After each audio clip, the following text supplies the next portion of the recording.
Olá, bom dia, boa tarde, boa noite, meus amigos concurseiros de São Gonçalo. Sou a professora Joana Fernandes. Vocês vão ter agora nesse vídeo um remake de algumas aulas que nós gravamos para o concurso de São Gonçalo. Só que antes de você assistir a nossa aula, que nós já vamos colocar aqui para vocês, deixa eu mostrar o nosso material atualizado para você que vai fazer o concurso agora em 2024. Nós preparamos alguns materiais de acordo com o edital lançado aí pela Selecom, você que vai fazer o concurso agora, preste atenção nesses materiais, tá? Aqui na nossa página expressoconcurso.com.br, você vai abrir, aqui ó, tá aqui ó, concurso São Gonçalo, clicou, tem um link, tá aqui na descrição do vídeo, tá? Se você preferir ir direto. Aqui vai abrir para você, ó, História e Geografia de São Gonçalo, Lei Orgânica de São Gonçalo, Português para Selecom, informática. Então assim, tem vários materiais aqui direcionados aí para essa nova prova agora em 2024, tá bom? Se você quiser ver um pedacinho do material, ó, você clica no download, você vai ter uma amostra, você vai ver um pedacinho do material, como é que o nosso material está organizado. Decidiu adquirir, ó, clicou em adquirir, vai abrir para você a plataforma da Eduz, tá? Se pagar com o Pix ou cartão de crédito, você vai receber esse material de questões comentadas na mesma hora. Se você pagar com boleto bancário, vai ter que aguardar até 3 dias úteis, tá? Para compensação do pagamento e recebimento desse material. Gente, o nosso material são dezenas de questões comentadas para você treinar para a prova. Então, além de você ler a lei orgânica, de você estudar a legislação, você também vai ter a possibilidade aqui de praticar, treinar questões para chegar na sua prova bem treinado e conseguir lá acertar as questões, tá bom? Então, tá dado o recadinho, fica aí com a nossa aula e arrebenta lá. Vamos então começar aqui pelo período pré-colonial, tá bom? Pré-colonial é o período aí que vai anteceder, né, a chegada dos portugueses à costa brasileira, tá bom? Então, esse período que é conhecido como pré-colonial, né, porque é antes desse território brasileiro se tornar uma colônia portuguesa, por isso que é pré, é antes de colônia, pré-colonial, tá bom? Quem vai habitar aí nesse território, né, de São Gonçalo, não só de São Gonçalo, na verdade, praticamente de toda essa parte aí da região da Baía de Guanabara, né, da região aqui fluminense. Então, nessa região nós vamos ter a presença dos índios tamoios, tá? Na verdade, gente, olha só, o pessoal faz muita confusão com isso, tá? Na verdade, os índios não eram tamoios, tá? Eles eram tupinambás. Tupinambá, tá? Era, na verdade, tá? Um grupo, tá? Étnico de tribos indígenas, tá? Indígenas, tá? E os tupinambás, ou seja, haviam várias tribos que eram consideradas tupinambás. Por quê? Porque tinham um dialeto, né, similar, porque tinham práticas e culturas similares. Essas tribos tupinambás, a gente vai ver agora um pouquinho, elas vão participar de uma confederação, que foi uma resistência à colonização portuguesa. E essa confederação foi chamada pelos portugueses de Confederação dos Tamoios. Tamoios quer dizer dos antigos donos da terra, tá? E por isso, esses índios passaram a ser também conhecidos como tamoio. Então, se na prova de vocês vier falando tamoio, pode marcar que tá certo. Se vier falando tupinambá, pode marcar que tá certo, tá bom? Tamoio ou tupinambá são dois nomes que normalmente são atribuídos ao mesmo grupo de tribos indígenas, tá bom? Então, esses índios, gente, eles viviam, né, esses nativos, eles viviam aí na região fluminense, eram índios guerreiros, sabe? Eles eram conquistadores, viviam da caça, da pesca, extremamente organizadas as sociedades tupinambás. E aí, o que vai acontecer? A partir de 1500, tá? Nós temos a chegada dos portugueses, só que os portugueses não ficam no Brasil, né? Eles retornam para a Europa e durante 30 anos eles não se preocupam muito em ocupar o território brasileiro. E aí, nesse período, quem chegam, né, os franceses, tá bom? Já que os portugueses não tomam conta do pedaço, os franceses não tinham nada a perder, começaram a frequentar a Baía de Guanabara, tá bom? E os franceses fizeram amizade com essas tribos conhecidas como tupinambás. O que vai acontecer? Quando os portugueses descobrem que os franceses estavam aqui na Baía de Guanabara com os tupinambás, que os franceses já tinham até fundado, olha só, eles já tinham fundado uma cidade que eles haviam denominado de França Antártida, né? Um refúgio para aqueles franceses calvinistas que estavam sendo perseguidos na Europa, né? Havia mais perseguições religiosas, enfim. Eles vêm para a Baía de Guanabara e fundam a França Antártida. Eles contavam com o apoio dos tupinambás. Os portugueses, então, é claro, não gostaram nada da história, porque na concepção deles essas terras pertenciam a eles, né? Na ideia deles isso tudo era deles. Então eles vêm, né, com, né, um aparato, uma comitiva, e eles começam a tentar expulsar esses franceses, tá? Só que como os franceses têm o apoio dos caras aqui, dos tupinambás, os franceses resistem. O que vai acontecer? Em 1555, os portugueses vão se aliar a outras tribos, as tribos dos termiminóis, tá bom? Não se preocupa muito com esses nomes, é bom você só entender o contexto. E os portugueses, junto com os termiminóis, que eram inimigo dos tupinambás, termiminóis e tupinambás não se gostavam. Franceses e portugueses, nesse contexto, também não se gostavam. Então, o que acontece? Se os franceses estão com os tupinambás, os portugueses vão estar com quem? Com os termiminóis, inclusive a tribo do Araribóia, aquela coisa toda, tá? Então, os portugueses se unem com os termiminóis e acontece uma guerra, tá? Primeira guerra, tá? E aqui tá até um acento errado. Primeira guerra do Brasil, conhecida como Confederação dos Tamoios. De um lado os tupinambás, do outro o termiminó. De um lado os franceses, do outro os portugueses. E essa guerra, gente, vai acabar que os franceses vão perder, tá? Os franceses e os tupinambás vão perder essa guerra. Os portugueses retomam o território, expulsam os franceses.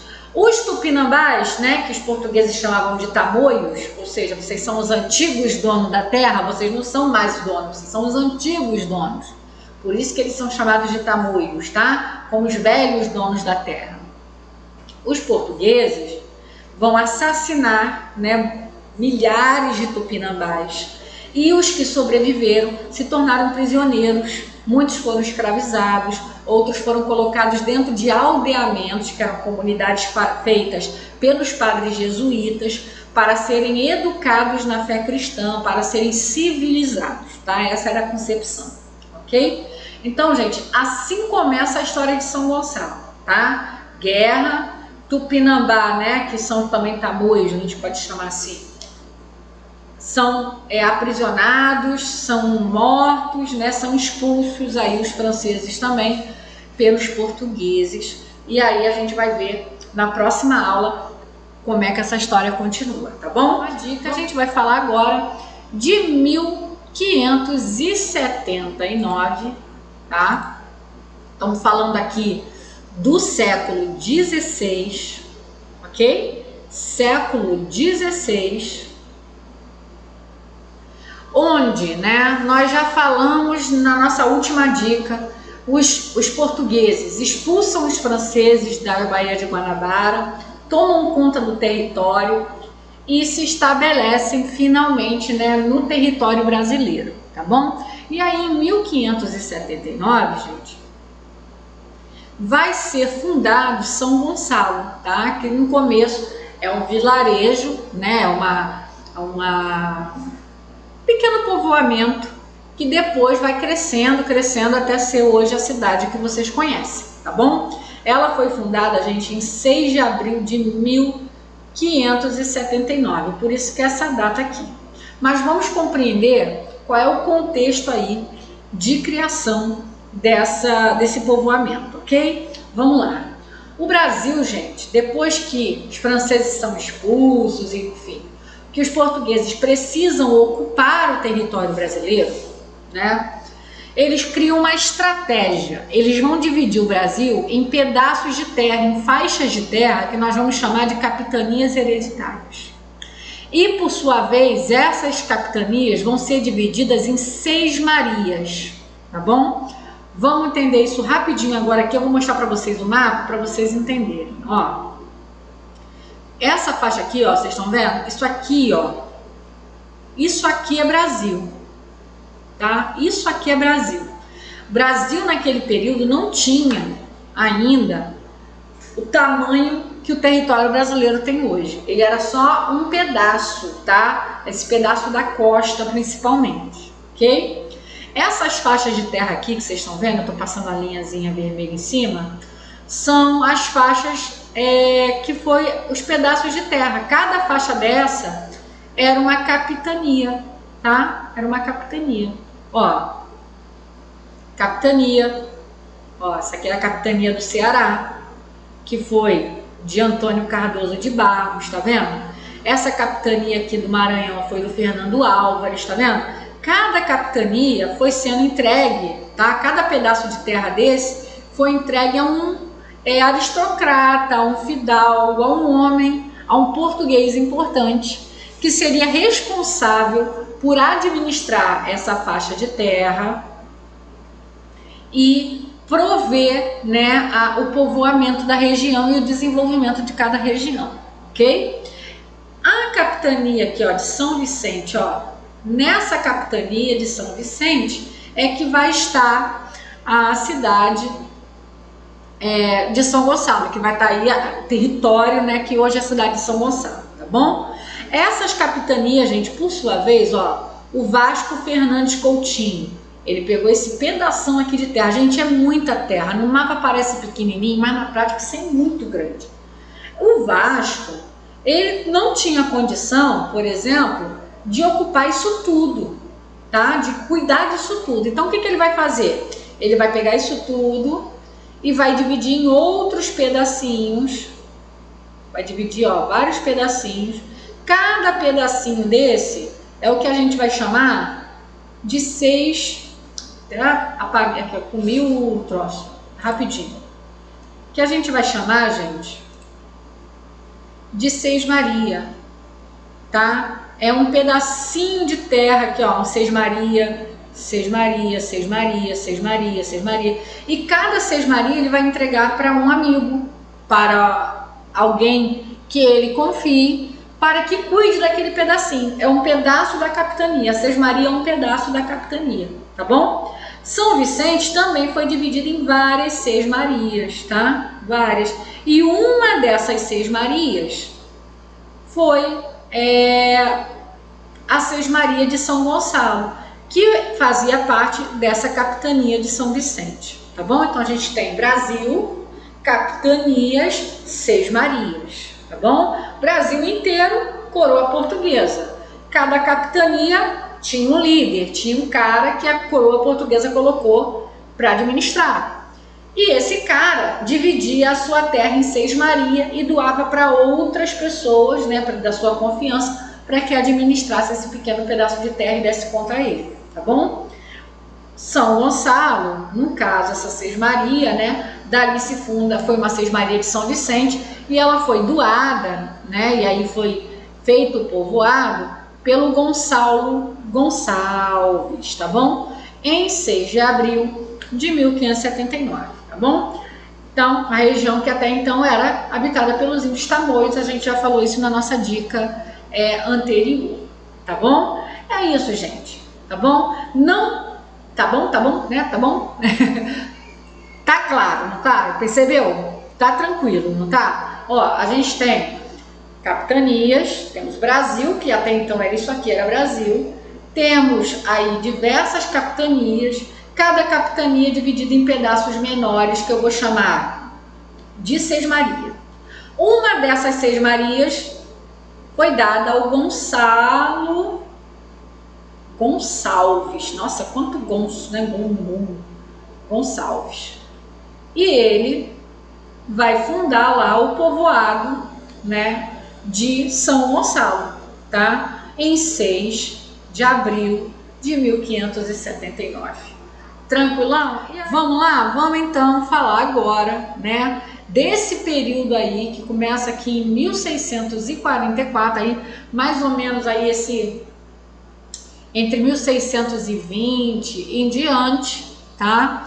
Que é quando o povoado de São Gonçalo, né, até então é um povoado. São Gonçalo a gente já falou aqui até numa outra dica, que era, né, uma sesmaria que pertencia à capitania de São Vicente, que foi doada ao Gonçalo Gonçalves, e ele funda em 1579 o povoado, né, o povoado de São Gonçalo.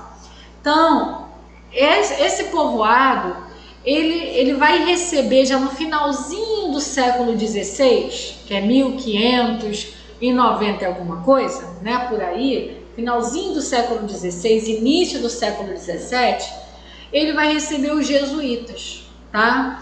E os jesuítas vão se instalar na fazenda Columbandê, tá? Logo no início do século XVII. E os jesuítas meio que vão tomando conta da região, e eles praticamente foram eles, tá, que desenvolveram a região nos seus primeiros momentos aí, né, nos primeiros anos de história, tá bom? A região, gente, na época, né, tinha cerca aí de 1.000 habitantes, depois vai chegar a 6.000, vai crescendo, tá? E essa região foi se desenvolvendo de tal maneira que em 1644, no dia 26 de outubro, ela foi elevada à condição de freguesia, tá? Era mais ou menos assim a organização administrativa do Brasil durante esse período. Você tinha um povoado, tá? Esse povoado, se desenvolvesse, poderia se tornar uma freguesia, e essa freguesia desenvolvida poderia se tornar uma vila, tá? Que era o ápice, né, de desenvolvimento de uma região, ok? Então, essa freguesia vai se tornar, né, vai ser composta aí, vai ser estabelecida, né, a partir de 1644, só que aí nós temos todo um trâmite administrativo. Quando virava freguesia, tinha que instalar uma administração, tinha que organizar o local. Então essa freguesia, mesmo São Gonçalo tendo sido elevada à freguesia em 1644, ele só foi de fato, né, passou a ser instalada a freguesia de fato em 1647, no dia 10 de janeiro. Ou seja, levou 3 anos entre a criação da freguesia e a instalação da freguesia, tá? Então, 1644 virou uma freguesia. Quando de fato essa freguesia começou a funcionar como tal? Em 1647. Nesse meio termo, tá? A igreja, né, a igreja da região foi também elevada à paróquia, tá? Em 1646, ok? Então a gente vai ver aí logo no iniciozinho do século XVII, né, até aí indo para metade, um desenvolvimento da região, um crescimento da região, boa parte disso por conta dessa ocupação dos jesuítas, que foram seus primeiros administradores, tá bom? Ficamos então, gente, por aqui nessa dica. Guarda isso daí no seu coração, isso é um dado importante e pode vir ser pedido na sua prova, tá bom? Vamos então, gente, entrar agora no episódio que ocorreu em São Gonçalo em 1819, tá? O que acontece? Até aqui, né, nós vimos que em 1579 São Gonçalo é fundado como um povoado, não é isso? Em 1644 até mais ou menos 1600, ficou feio aqui, né? Peraí. Em 1644, tá? Até mais ou menos 1647, durante esse período, São Gonçalo se torna uma freguesia, porque está crescendo, está se desenvolvendo, os jesuítas estão lá, está tudo dando certo. Depois, gente, a gente vai ter uma lacuna de mais de 100 anos, né? E aí o que vai acontecer? Em 1819, no início do século XIX, né? Que é em 1800, início do século XIX, nós vamos ter São Gonçalo sendo rebaixado, tá? De freguesia, tá? Ela passa a ser um distrito pertencendo à cidade de Niterói, tá? Então ela vai permanecer como freguesia, mas em 1819 ela é rebaixada, tá? E o território dela é anexado a Niterói, tá? Então rebaixada a distrito, tá? Como se fosse um bairro, tá? No caso da cidade de Niterói, ok? Então tá sozinha, tá se desenvolvendo e tudo, e de repente lá em 1819, pum, volta. Agora você vai ser um distrito e vai pertencer à cidade de Niterói. Guarda essa informação, ela é importante para a sua prova, tá? O que vai acontecer no século XIX, gente? Mesmo São Gonçalo tendo sido politicamente rebaixada, né, a condição de apenas ser um distrito da cidade de Niterói, do ponto de vista econômico, São Gonçalo vai seguir se desenvolvendo, tá? Olha, em 1860, São Gonçalo já contaria com mais de 30 engenhos de açúcar. Os engenhos de açúcar foram essenciais no desenvolvimento dessa região, tá? Se proliferaram muito. Também no século XIX vai haver uma tentativa, tá, de plantar café lá na região de São Gonçalo. O café ele chega no Brasil e ele começa a ser experimentado, tá, em vários territórios, porque era o produto que estava mais assim valorizado no mercado internacional. Então, o que vai acontecer? Eles vão tentar plantar o café primeiramente em São Gonçalo. Eles vão tentar plantar café lá em São Gonçalo, só que não dá certo por algum motivo. O solo da cidade de São Gonçalo não é um solo propício, tá? A proliferação aí das mudas de café. Então não deu certo, mas de qualquer maneira, a região em volta de São Gonçalo, que é conhecida aí, essa região do norte, Fluminense, enfim, o café funciona. Nessas regiões o café funciona. Então, São Gonçalo fica entre essas regiões onde o café está sendo plantado e está funcionando bem, e o porto da cidade do Rio de Janeiro, onde esse café tem que ser embarcado e enviado para a Europa. Como São Gonçalo fica ali naquele meio termo, tá? A gente vai ver o desenvolvimento das ferrovias, tá? Porque essas ferrovias vão vir para servir justamente como transporte desse café das regiões do norte fluminense para os portos do Rio de Janeiro. Então, de alguma maneira, o São Gonçalo acaba se desenvolvendo por causa do café. Não porque o café foi plantado lá, mas porque ela acaba servindo como meio termo, né, um local aí de passagem obrigatória entre esse café cultivado nos norte fluminense e embarcado e enviado para a Europa através do porto da cidade do Rio de Janeiro, tá bom? Então o café deu muito errado e também deu muito certo para São Gonçalo no século XIX. Vamos falar agora, né, de 1890 e final do século XIX, quando a região de São Gonçalo, que nesse momento da história era um distrito que pertencia a Niterói, a gente já falou sobre isso nas aulas anteriores, vai ser elevada à condição de vila e município. Professora, buguei, né? Vila, município é a mesma coisa? As pessoas fazem muita confusão entre vila, município e cidade. Deixa eu explicar para vocês, tá bom? Município é algo maior do que uma vila. Uma vila está dentro de um município, tá bom? O município é algo grande. Por exemplo, tá? Aqui eu tenho um município. Aqui eu tenho um município, certo? Nesse município, eu vou ter a área rural, certo? Que é onde estão os cafezais, né? No caso de São Gonçalo não eram nem os cafezais, a gente tinha ali muitas fazendas com plantação de açúcar e outros tipos de plantação, tá bom? De açúcar não, né? De cana de açúcar.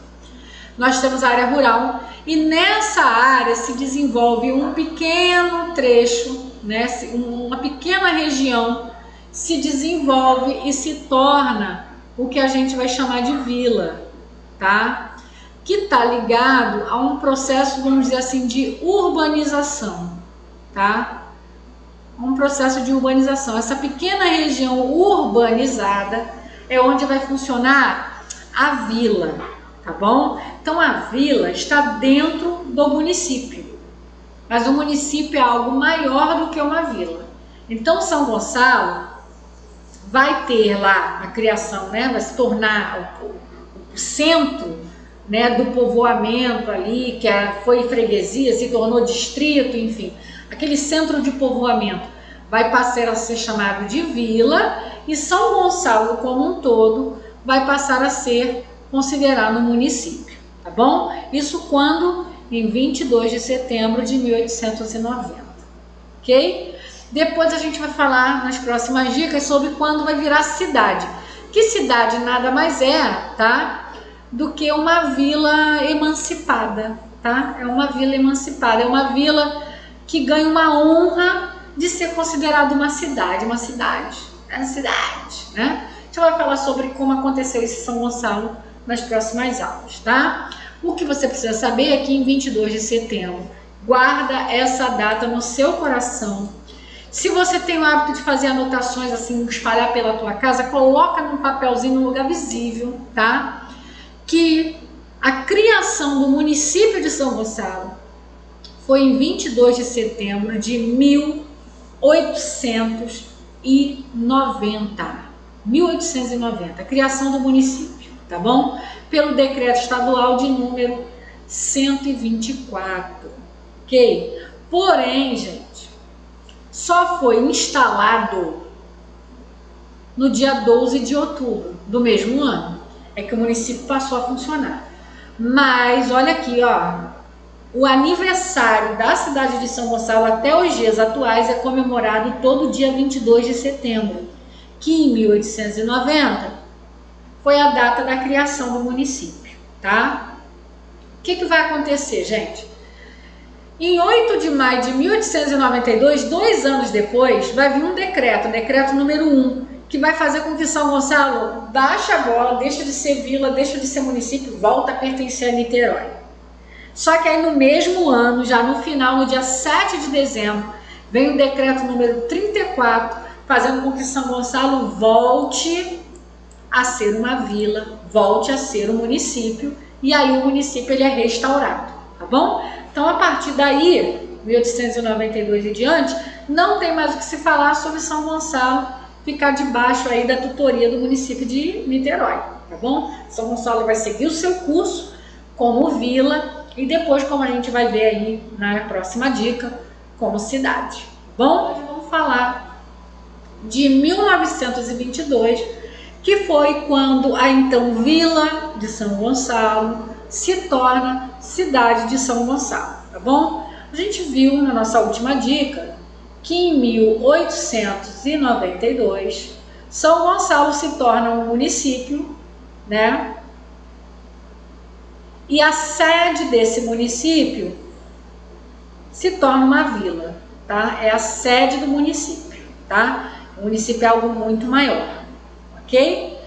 São Gonçalo continua se desenvolvendo, nós vamos ter aí o desenvolvimento das ferrovias, né? São Gonçalo vai crescendo, vai se urbanizando, e aí, gente, em 1922, ela recebe uma elevação à condição de cidade. Na prática, isso não mudava muita coisa, tá? Mas era uma honraria, era uma maneira de dizer que aquele local estava um passo a mais de civilidade, né? Estava um passo à frente na sua civilidade, na sua organização, no seu crescimento, tá bom? Então a vila, é como se fosse uma evolução da condição de vila, tá? Ela vai se tornar uma cidade. Cidade, gente, é a área urbana, tá? Que funciona normalmente como sede de um município, tá bom? Então as pessoas acham que o município, cidade, vila, tudo a mesma coisa. Não é, é diferente. Pequenas nuances aí, né? No Brasil hoje, por exemplo, a gente não tem mais essa questão da vila. A gente praticamente tudo é cidade. Mas naquele período, tá? Início do século XX, nós ainda tínhamos muitas vilas. Então, se tornar cidade era um status, era uma honra, tá bom? Isso vai acontecer, olha, em 20 de novembro de 1922, pelo decreto 1797. Mas como tudo na história de São Gonçalo, não termina aí, né? Não fica tão barato, não fica tão fácil. O que vai acontecer? Em 1923, ele é rebaixado à condição de vila. Gente, olha, que sina para essa cidade, né? Quem está acompanhando aí as aulas está vendo que, poxa, virou freguesia, foi rebaixado a distrito. Virou município, né? E virou vila, de repente rebaixa de novo, vai voltar a pertencer a Niterói. Depois não, agora vai ser vila e município mesmo. Aí agora vira cidade, volta a ser vila. Meu pai do céu, que parece até novela, né? O negócio vai e vem, não sai disso. Mas é assim que funcionou, tá bom? Então, ela vai retornar à condição de vila em 1923. E aí, gente, só em 1929, somente aqui, no dia 27 de dezembro, ela volta a ser cidade. Meu pai do céu. Então vamos lá? Ó, 1922, cidade. 1923, é vila de novo. Vou botar até aqui, de novo, tá? De novo. 1929, finalmente é cidade agora, gente. Agora, né? Vou botar assim, pra valer, né? Cidade pra valer. Botei cidade para valer, né? Cidade para valer. Tá? Aí acabou, aí ninguém rebaixou mais não, tá bom? Tá aí cidade até os dias de hoje, tá bom? Tranquilo? Rapidinho, deixa eu só aproveitar que sobrou um tempinho pra gente fazer uma questãozinha tirada lá do nosso material. Se você ainda não conhece os nossos materiais, tem um link aqui na descrição do vídeo, conheça lá o nosso site, a gente tem um monte de questões comentadas, tá? Sendo oferecidas aí a preços bem acessíveis para você poder se preparar para a sua prova, tá? Essa questão é lá do nosso material, fala. A elevação definitiva de São Gonçalo à categoria de cidade deu-se em que ano, né? A definitiva, gente, foi a letra D, 1929, tá? 22 não, a gente viu que em 22, né? Elevou, mas depois voltou, então não foi definitiva. Em 23, pelo contrário, ela foi rebaixada. Em 25 não acontece nada. Em 29, ela vira cidade de maneira definitiva, tá bom? Vamos falar aí de 1940 em diante. Na verdade, eu tô falando aqui da década, tá? Tô falando da década de 40, tá? Entre a década de 40 e a de 50. São Gonçalo, que agora, né, a partir de 1929, já era uma cidade, né, já estava estabelecida como cidade. Ela vai viver um momento de um grande desenvolvimento urbano, tá? São Gonçalo vai sendo urbanizada gradativamente, as fazendas vão sendo loteadas e vão se tornando aí bairros, tá? Na região da cidade. vão atraindo, né, pessoas para viverem na região, e a região vai crescendo. E o que vai acontecer com São Gonçalo agora, aqui nessa década de 40, tá? Vai acontecer a instalação, tá, em grande escala de fábricas e indústrias, tá? São Gonçalo se torna uma cidade industrial, altamente industrializada, muita indústria, muita fábrica, muito tudo, tá? Esse desenvolvimento foi tão grande, gente, ó, seu parque industrial era o mais importante do estado, gente, do Rio de Janeiro, tá? E ela ganhou um apelido, que apelido era esse? Manchester Fluminense, tá? Que é uma referência à cidade de Manchester, na Inglaterra, caracterizada pelo seu grande desenvolvimento industrial, tá? Então, a partir da década de 40 e 50, São Gonçalo se industrializa de tal maneira que passa a ter esse apelido, Manchester Fluminense. Isso é bom para você guardar para sua prova esse apelido, a razão desse apelido, para você não ser pego de surpresa numa questão na sua prova, tá bom? Então, se vier perguntando, por que São Gonçalo ficou considerada Manchester Fluminense? Por causa da indústria, tá? Grande parque industrial que foi sendo instalado, estabelecido na cidade de São Gonçalo a partir desse período. A cidade se industrializou, qual foi o apelido que ela ganhou? Manchester Fluminense, tá bom? Ó, vamos fazer rapidinho uma questão, já que sobrou um tempinho, para a gente poder fixar. Olha, essa questão é lá do nosso material. Se você ainda não conhece os nossos materiais, vai ter um linkzinho aqui na descrição do vídeo para você adquirir. A gente tem aí diversas questões comentadas de História e Geografia de São Gonçalo, além de outros materiais para esse concurso, que você também pode conhecer no nosso site, que é o www.expressoconcurso.com.br, tá bom? Vamos lá, vamos fazer a questãozinha 16, fala, olha, nas décadas de 40 e 50, inicia-se a instalação em grande escala de grandes fábricas e indústrias em São Gonçalo. Seu parque industrial era o mais importante do estado, o que valeu o apelido de, qual foi o apelido? Cidade do Aço, não, né? Capital industrial, não. Manchester Fluminense, aperta aí, tá certinho, tá? Manchester Carioca, não, é Fluminense. Guarda o nome aí do time, né, do Fluminense, se isso for te ajudar a lembrar na sua prova, tá bom? Então, a letra C aí, a nossa resposta. Ficamos, então, por aqui nessa dica, pedindo a você mais uma vez que se inscreva no nosso canal, que deixe o seu like, e se você tiver alguma dúvida, deixa no comentário, que dentro do possível eu vou estar te ajudando aí, tá bom? Um beijo, fica com Deus, estuda, que a vida muda.